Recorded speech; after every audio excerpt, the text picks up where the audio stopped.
Hi, podcast listeners, and thanks for tuning into today's show. We have Johnny Rezvani as our guest today, representing 475 High Performance Building Supply, which is a building supply for passive homes. So that's our topic today, is PassivHaus. So I did see on y'all's website, and you mentioned that y'all sell insulation materials and ventilation materials. I also saw you sell air sealing systems, testing tools, fenestration, and what is fenestration, and then hot water systems. So y'all have a lot of PassivHaus supplies, or sorry, high performance building supplies. And can you also dive in, and I appreciate how good you are at holding my questions in your mind and like circling back to them. So get to this whenever you want.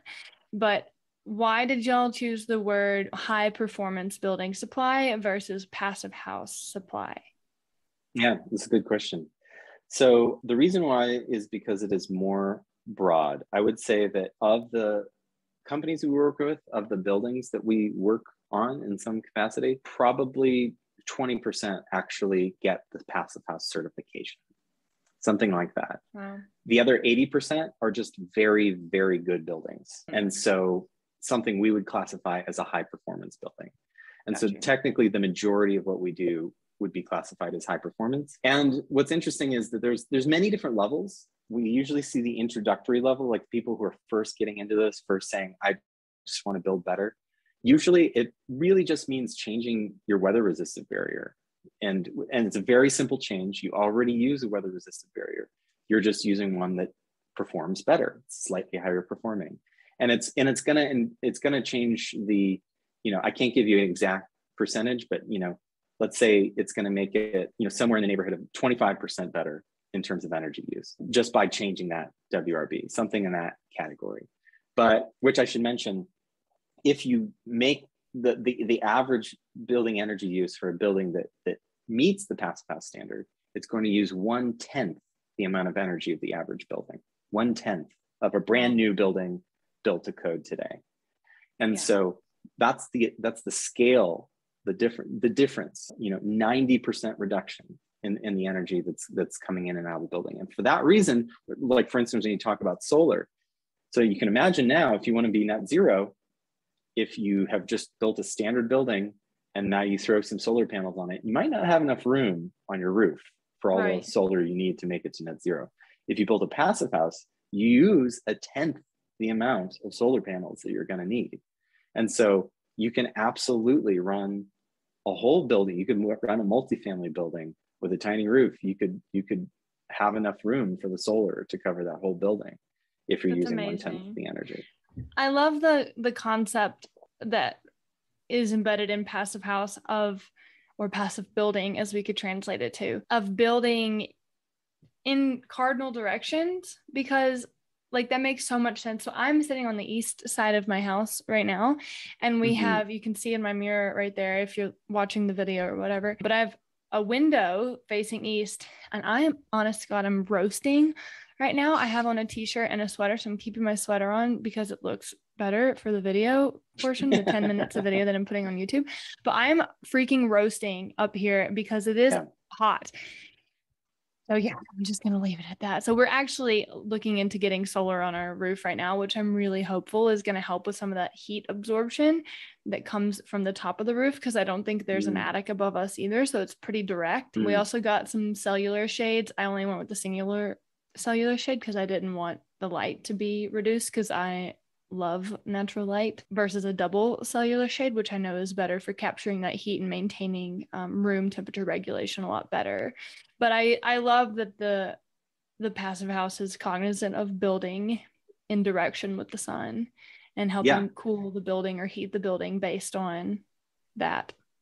The orientation of the building matters, but as I was saying before, you could have windows maybe in places that don't make perfect sense for the solar orientation, but what you do is you shade those windows, and you shade them in such a way that you get light in the times of year that you want the light. So when you have the sun lower in the sky during wintertime, you have it oriented in the shade oriented in a way that it totally misses the shade and it all comes right in. You get all of that nice warm sunlight in the wintertime. And then as soon as it gets a little too hot outside, the sun's going up in the sky over the course of the year to get to the summertime. The shade is, you want it oriented in a way that it blocks 100% of that sun. Nice. And that's one of the things that, if we go back to our analogy of the way that people used to build in the early 1900s in New York City, let's say, we use that analogy again. If you look at pictures of residential buildings, same residential buildings that you see today on the street in the early 1900s, every single window has a big shade on it, big old shade, because it's actually the best way to deal with overheating, underheating issues with the sun coming in windows. And it's one of the things that we sort of mistakenly got rid of at some point, because we started saying, well, we're just going to blast AC in there, and that's how we're going to deal with it. You still have all that sun coming in that's just way overheating the space. You're not shading it at all, but you're just overcompensating with AC now. And so like that's one simple thing that if you're going to use, let's say you couldn't do a major retrofit of the building you're in, but you want to do some parts of it, that's one of the ones I would actually recommend, is just doing a solar study and saying, where should we have some simple shades overhanging outside that do this work for us? Because then that's that much energy that's not being used by the heating cooling system to overcompensate. Wow. That I've actually seen on the PassivHaus Accelerator webinar, a design, someone was talking about that. And that accelerator is way over my head. And I also told you that when we met, but it's just way over my head. Like I didn't even know the standard of PassivHaus was like the core element of PassivHaus, right? So I'm watching all these architects and engineers present their designs to this community. But what was really cool is one person actually showed a whole like apartment building that had, tons of residents and that all had that sort of shade that, that's what he mentioned. It didn't click entirely until now how that worked, but that's what it was that the sun was lower in the winter to allow the light in, and then the shade prevented it from coming in the summer. So that's really awesome. Yeah, as somebody who focuses on communication, as I do, I recognize that there's a big problem in our industry, which is that most of the material out there, most of the content, learning, educational stuff is for professionals. It's highly, highly specific.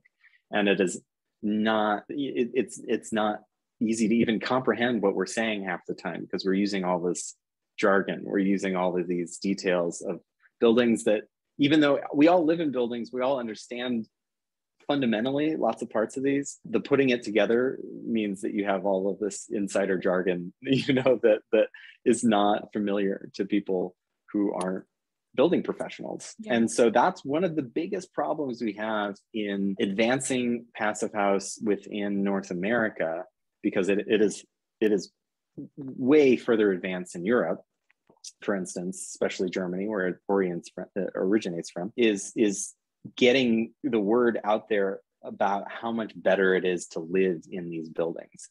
At its core, the things that homeowners and people who are maybe building a new home or any building for that matter, need to know about it is just how much better performing they are as buildings and how much more comfortable they are. And so to have that combo, they really sell themselves. The biggest problem we have is that not enough people have experienced them in North America, because I think that's what they have going for them in places like Germany, is that enough people experience them to know, wow, this is the most comfortable building I've ever been in. Maybe they don't even care about the fact that it uses 1/10 the amount of energy. Maybe they aren't concerned with it. They're concerned with the fact that they built a home that's going to last 100 years, not 20 or 30, and that 100-year building is going to perform incredibly well over the lifetime of the building, and is going to be literally the most comfortable you've ever had. Very common thing that we come across that is funny, interesting tidbit is that, a lot of people really want, when they're thinking of, they're like, I really want heated floors in my home. They feel so nice. It's super comfortable, right? And to have that be your heating system. In a PassivHaus, that's too much heat. So you actually can't put a heated floor in your PassivHaus, because you would overheat the PassivHaus. It's that efficient. You would get too hot. But the thing about it is you don't need it because the floors are warm, because they don't get cold. And so it's kind of hard to convince people of that without experiencing it. Like the classic, one of the classic photos that we use of, you know, one of my bosses retrofitted his brownstone in New York as well. And he has this great photo of his kids, little kids on a very snowy, you know, blizzard New York day, sitting, you know, barefoot in their pajamas, reading comfortably, like with their feet like pressed up against the window on this super cold day. They're like sitting in the seat in front of the window. And they're doing that because it's not uncomfortable, because the inside of the window itself is not even cold, you know, in a passive house, because you're using these super insulated triple pane passive house windows. And so every surface you touch is 72 degrees. So you don't have the experience of like being like, oh, it's cold on this side, oh, it's hot on that side. Yeah. It's 72 everywhere, every surface. And so you don't, that's something that at first people are disappointed by when they're like, what do you mean I can't have heated floors in my passive house? We're like, because you don't need them. Interesting.